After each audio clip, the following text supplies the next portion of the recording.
Straight ahead on our 2018-19 wraparound edition of City Span, retirements, honors, and ribbons cut. Surely a festive atmosphere at SGTV. We'll start with a sweet story on Savannah's south side. Sweetwater Fire Station is online. While fire's chief is retiring, the department's top trainer is honored.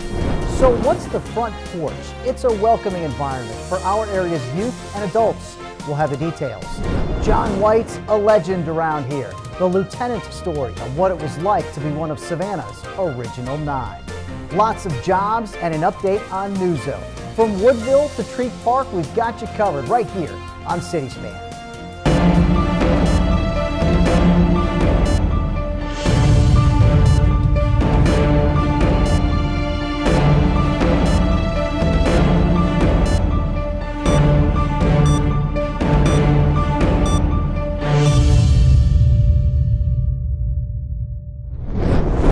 Happy holidays, everyone. Welcome to City Span. We have you covered from poverty reduction to infrastructure to public safety and everything in between. I'm your host, Ken Slatz.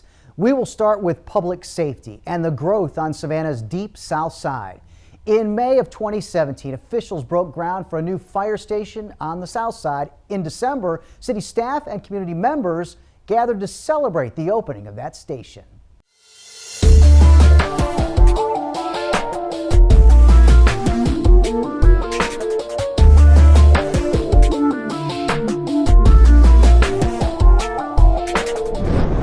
The new home of Engine 15, the nearly 10,000 square foot Sweetwater Fire Station, replaces a temporary facility off Chevis Road. It mimics the prototype Bradley Point Fire Station and includes 3 apparatus bays, offices, sleeping quarters, and common areas. At least for my period here, we were operating out of a mobile home. So coming to this facility really, I think, sets the bar in terms of how we intend to deliver service, and we show that by how we take care of our people. It is key and important that we place infrastructure like this to serve the citizens and those citizens that will be building new homes and rooftops in the decades ahead. The station was built at a cost of about $3.5 million. 83% of the building's total cost was funded through voter-approved SPLOST 6 funds. 60% of it's paid by folks who will never use the services of this fire station, who will never walk on this property, but have been through our community and leave a little bit behind that enables us to do things like this. This didn't come cheaply. It's a very good facility, but we had to have SPLOST money to do it. The opening of the Sweetwater Fire Station aligns with the Savannah Forward strategic plan priority of improving public safety. Reporting for City Span, I'm Carol Assell Miller. More from Savannah Fire Rescue, one of our own recognized by the American Legion, Post 135. That's Battalion Chief Wayne Ifill, named the Chief Fire Officer of the Year. Ifill's been with Savannah Fire for 15 years. He heads up the training section of Savannah Fire. We don't do this for the glory or for the praise, but it does feel well to be recognized by those that actually assigned me and gave me the opportunity to become a battalion chief. Yeah, I didn't earn this award by myself. I definitely did not. Matter of fact, I don't even think I earned it. My crew, the captains that I supervised in training, they earned it for me. It was their hard work that actually allowed me to get this award. So the same way I'm recognized here, I'll make sure I recognize them every day I can. Chief Ifill was raised in Brooklyn, New York, but was born in Barbados. That's where his fire blood came from. His father was a firefighter on the Caribbean island. As we reported last month, Savannah Fire Chief Charles Middleton is retiring effective December 31st. He spent a dozen years leading Savannah Fire and played a key role in the department gaining ISO 1 status in 2014. That's the top fire rating achievable in the country. Best of luck to Chief Middleton. Also retiring, that man, City Attorney Brooks Stillwell. In fact, he wrapped up his tenure December 1st.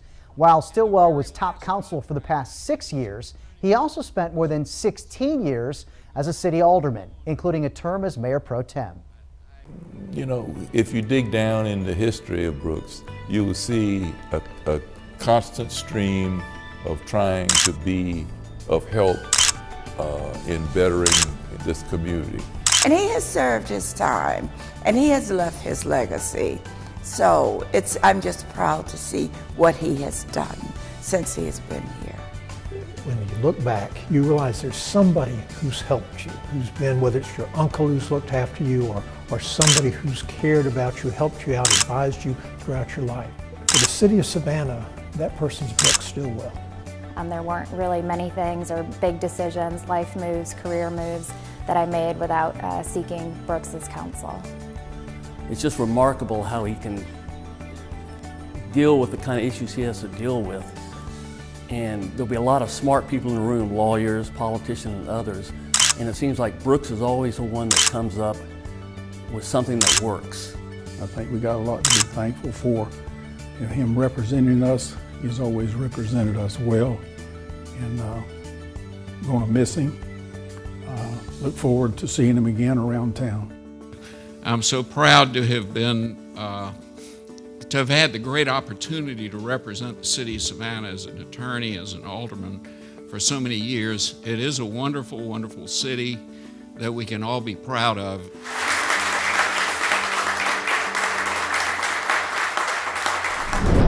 And best of luck to Brooks Stillwell. Now, the city is in the process of a full nationwide search to fill the city attorney position. The Front Porch is open for business, and it's a big deal for our area's youth in Savannah. It's a partnership with Chatham County, the Board of Education, and other resources providing assistance to children and families who are at risk of becoming a delinquent child, dependent child, or child in need of service. Its old name, the MARC, stood for the Multi-Agency Resource Center.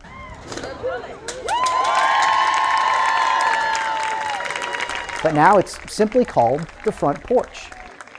It represents real collaboration, it represents an investment in our future, and it represents our investment in our community.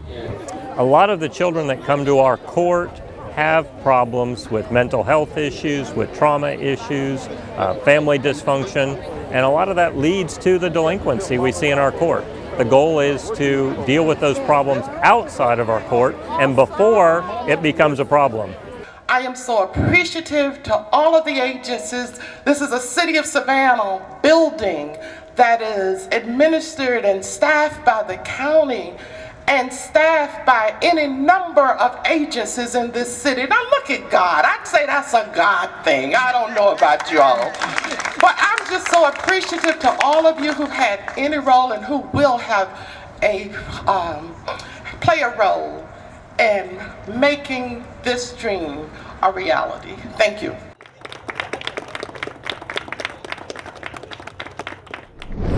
Still to come on City Span, talking NewZo. It's our city's new zoning ordinance, and it's closing in on completion. Plus, the last remaining member of Savannah's original 9 honored. He's a man who paved the way for many. And a look back at our jobs fair. Is it helping with our city's economy and poverty rate? The numbers say so.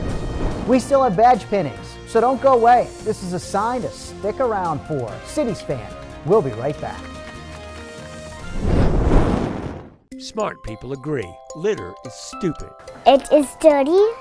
It's filthy. It can blow away and it can make a big mess. It might get washed into the ocean. You just put it in the garbage truck. Put it in the trash can right here. Litter makes your neighborhood trashy. Littering is against the law. Litter is stupid. It drives us stupid. It's stupid. When debris clogs our storm drains, your area can flood. You can help stop it. It may seem obvious, but please don't put debris down the storm drains. This includes lawn clippings, leaves, litter, and you.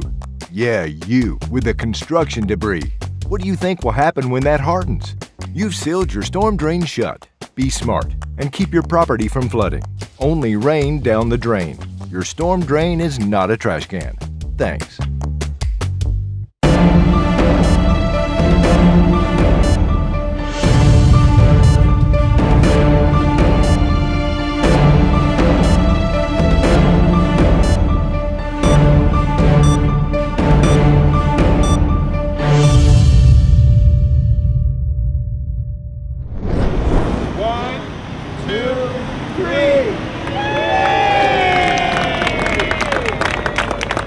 That's sure some joy there on Savannah's west side. The Woodville neighborhood, fully annexed into the city 12 years ago. Mayor Deloach, Pro Tem Carol Bell, and Alderwoman Dr. Estella Shabazz joined District 1 Alderman Van Johnson in unveiling a brand new sign on Highway 80.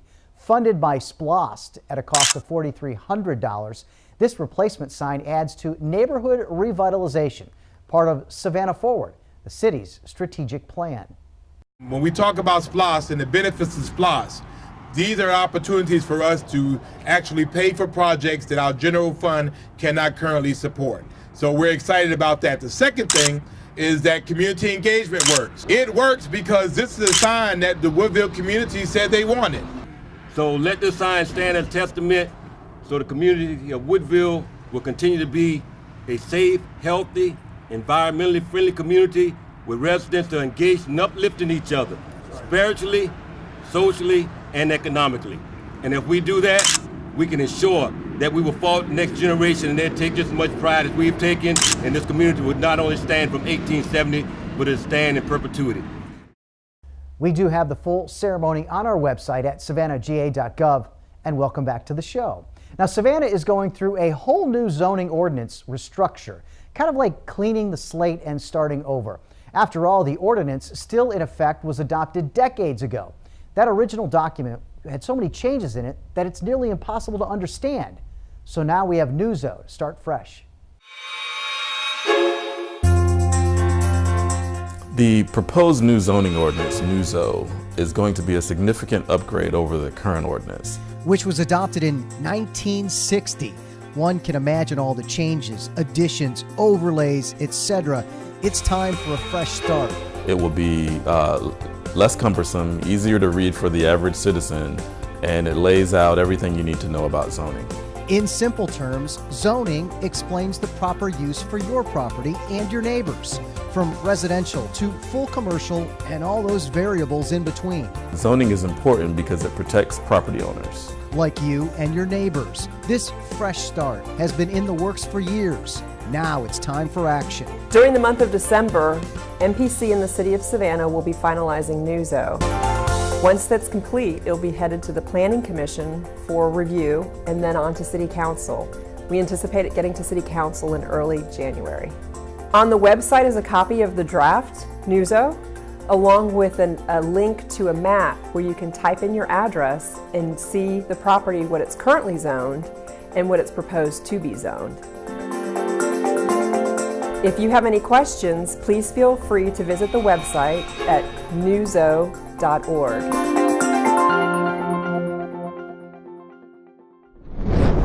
The city's poverty rate is slowly going down. That is the result of more jobs and more matches for employers and employees. Economic strength and poverty reduction is one of this council's top priority.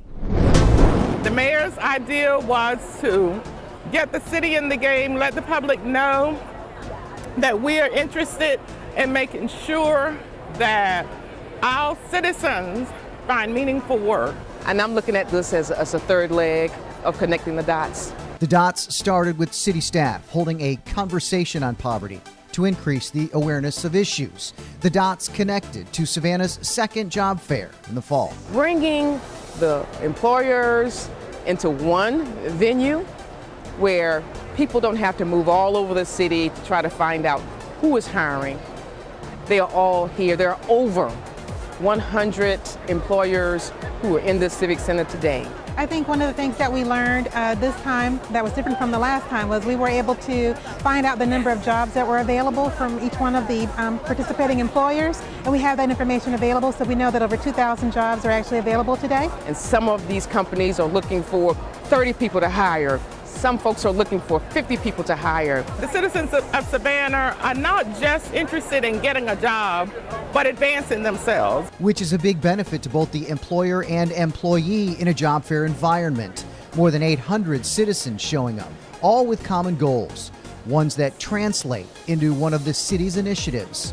It is an awesome thing that is happening, especially from our strategic plan with reducing poverty and strengthening our economy and the economics in our in our city.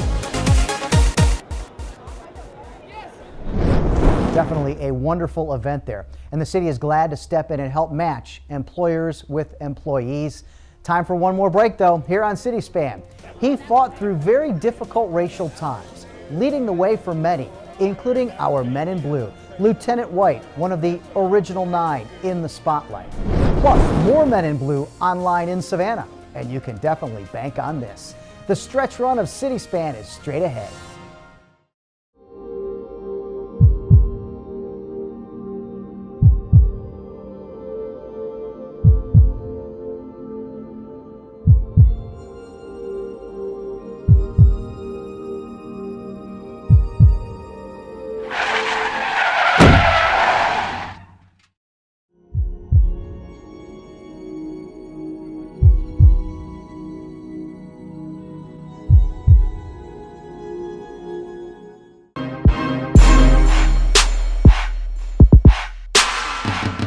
One Charlie 2, Greyheart.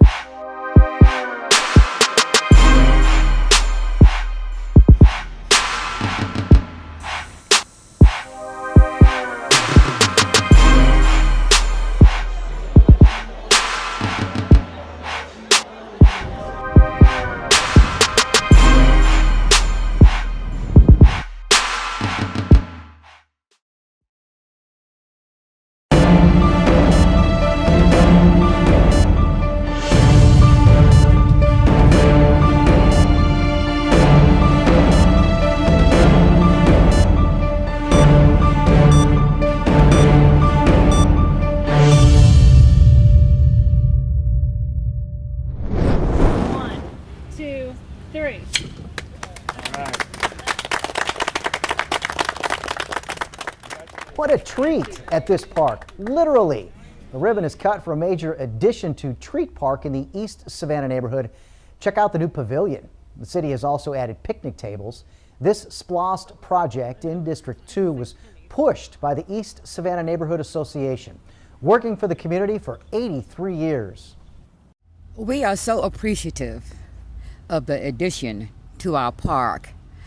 We have senior citizens and we have children, and when we have activities, they can now have a comfortable place to sit and enjoy our activities. We take these things very serious, and we enjoy what we're doing when we cut a ribbon on a new project in any neighborhood. This project helps to define for the community that SPLOST projects not only provide the necessary funding to do the large-scale projects like neighborhood drainage projects or the new arena, but SPLOST projects also go a long way to building these smaller projects that are important to our neighborhood.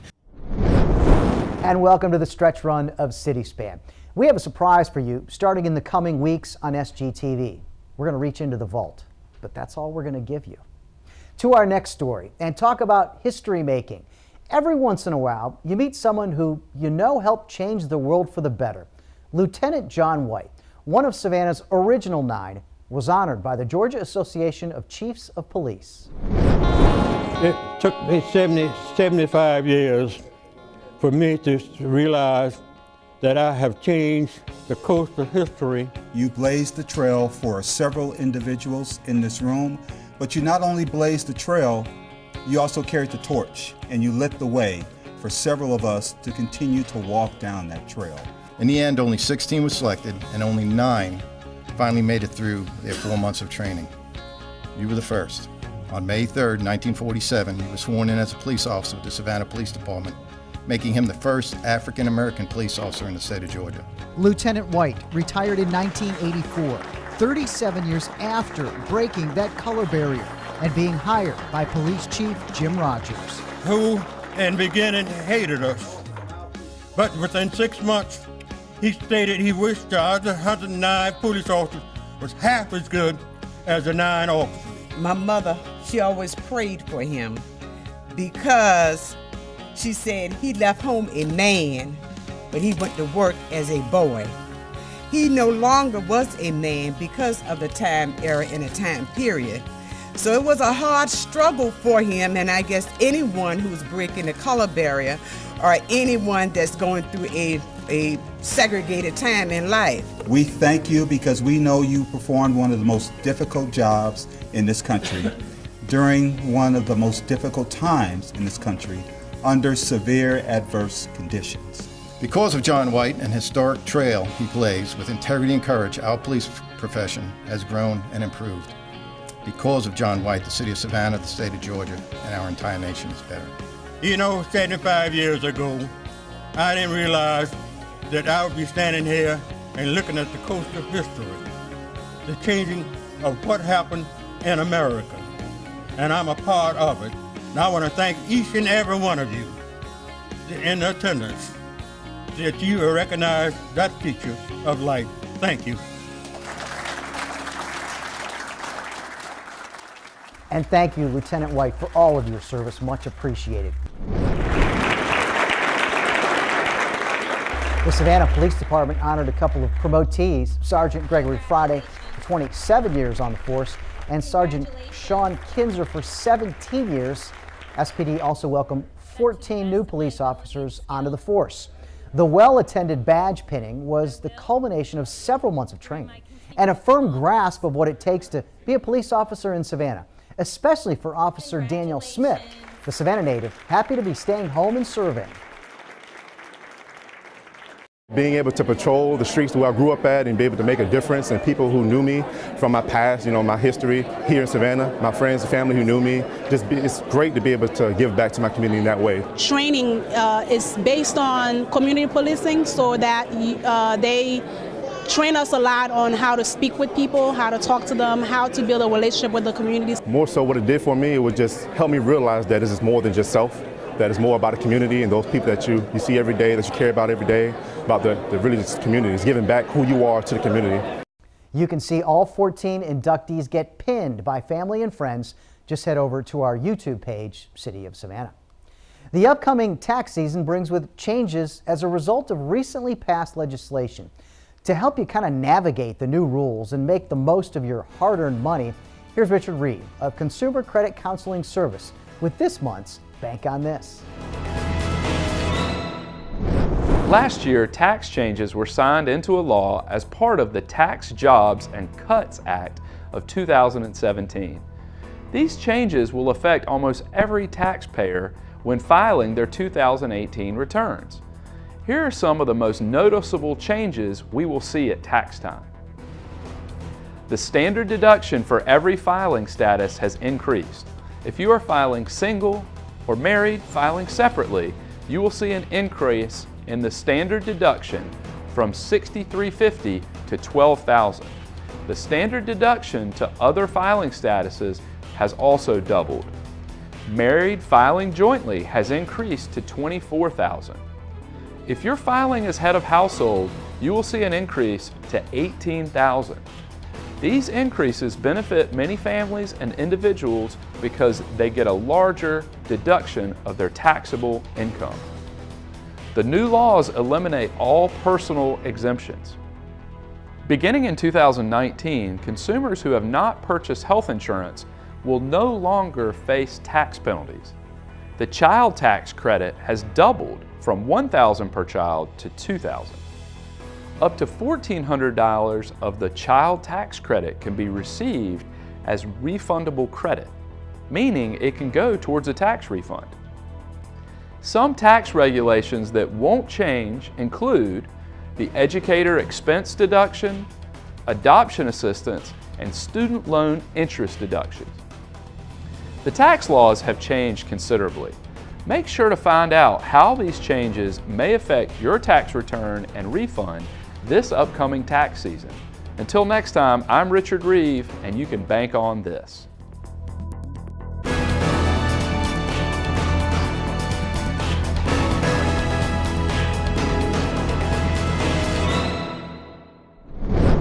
And thank you very much, Richard. Much appreciated. That's going to do it for CitySpan. Welcome to 2019. Happy New Year and best wishes. You can catch all the news up to date on our City of Savannah Facebook, Twitter, and Instagram pages. We are also on YouTube, streaming SGTV live all the time. Our website, savannahga.gov. So until next time, enjoy your city And from all of us, thanks for making Savannah your home.